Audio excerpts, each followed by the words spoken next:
Graça e paz a todos. Estamos de volta para mais um estudo da Palavra de Deus, a Bíblia, explicando a Bíblia. Acesse o canal, deixe o seu joinha, acesse Missionário Washington Luiz, Estudos Bíblicos e acompanhe pelo YouTube.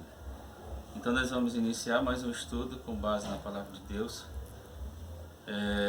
A Bíblia omite em vários textos, mais de 50 textos, mais de 100 textos, omite a terceira pessoa da Trindade. Mas antes de nós iniciarmos esse assunto, eu gostaria de fazer uma pergunta, uma indagação sobre esse assunto. A nossa comunhão é com o Pai, com o Filho e com o Espírito Santo? Existe base bíblica para nós afirmarmos isso? Nós temos que ter comunhão. Com quem que nós devemos ter comunhão?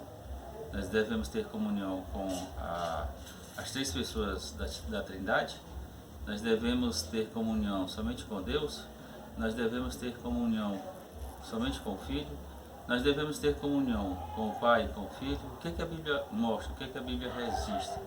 O que a Bíblia nos traz, nos diz sobre esse assunto? Nós vamos dividir, porque são muitos textos, em vídeo 1, 2, 3, 4 e por aí por diante, né?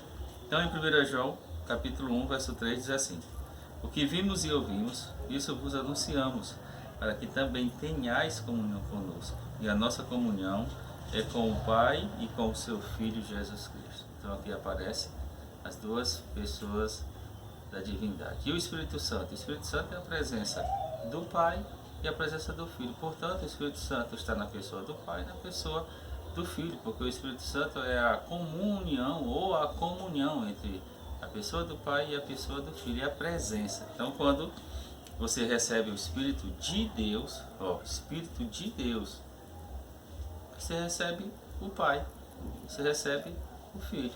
A Bíblia fala Espírito de Deus e a Bíblia também fala Espírito de Cristo. Depois a gente vai estudar mais de forma aprofundada sobre esse assunto. Então a nossa comunhão, de acordo com a Bíblia, em 1 João capítulo 1, verso 3, não é com o Pai, não sou eu que estou dizendo, não é com o Pai, com o Filho e com o Espírito Santo. Não é com uma trindade. A nossa comunhão é com o seu Filho, Jesus Cristo, e com o seu Pai, o Deus Todo-Poderoso. A nossa comunhão é com o Deus Todo-Poderoso e com o seu Filho, Jesus Cristo. A gente vem aqui para Apocalipse capítulo 1, o versículo 1. João estava na ilha chamada Patmos, no mar Egeu, na Ásia Menor. E no capítulo 1, no verso 1, diz assim, a Bíblia mais uma vez omitindo uma terceira pessoa. Revelação de Jesus Cristo, a qual Deus lhe deu. Revelação de Jesus Cristo, a qual Deus, o Pai de Jesus Cristo, lhe deu para mostrar aos seus servos as coisas que brevemente devem acontecer, e pelo seu anjo as enviou e as notificou a João. Então, revelação de Cristo, seu Filho, que Deus lhe deu. Então, novamente, a relação entre Pai e Filho. A gente vem aqui para Apocalipse capítulo 5, Apocalipse capítulo 5, a partir do verso 13. Apocalipse 5, verso 13, a Bíblia omitindo a terceira pessoa da Trindade. E eu vi a toda criatura que está no céu e na terra e debaixo da terra, e que está no mar, e a todas as coisas que neles há, dizer ao que está sentado sobre o trono. Quem está sentado sobre o trono? O Pai, o Deus Todo-Poderoso. E ao Cordeiro. Quem é o Cordeiro? Cristo Jesus, o Cordeiro de Deus que tira os pecados do mundo. Sejam dadas ações de graças e honra e glória e poder para todo sempre. Então a relação novamente entre o Pai e o Filho. Mais um texto, a gente retrocede um pouco, Apocalipse 3, verso 21.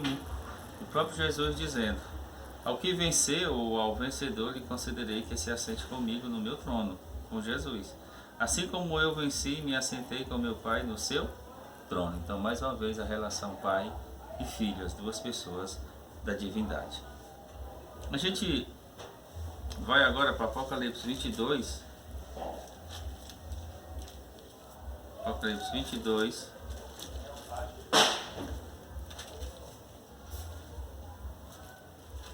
Verso 1. Mostrou-me o rio puro d'água da vida, claro como cristal, que procedia do trono de Deus e do Cordeiro, do trono do Pai e do seu Filho Jesus Cristo, o Cordeiro de Deus. Só mais um texto para a gente fechar essa primeira aparição, com base nesse assunto de que a Bíblia omite, passagens da Bíblia que omitem a expressão Pai, Filho e Espírito Santo, né, só fazendo a relação entre Pai e Filho. E olhei e eis, e estava o Cordeiro sobre o monte Sião, Cristo, e com ele 144.000, que em sua testa tinha escrito o nome dele e o de seu Pai, o nome do seu Filho, Jesus Cristo, o nome do Pai de Jesus Cristo. Mais um texto mostrando a relação entre o Pai e o Filho. Então deixe o seu joinha se você gostou, inscreva-se nesse canal e que a graça de Deus seja com todos. Até breve.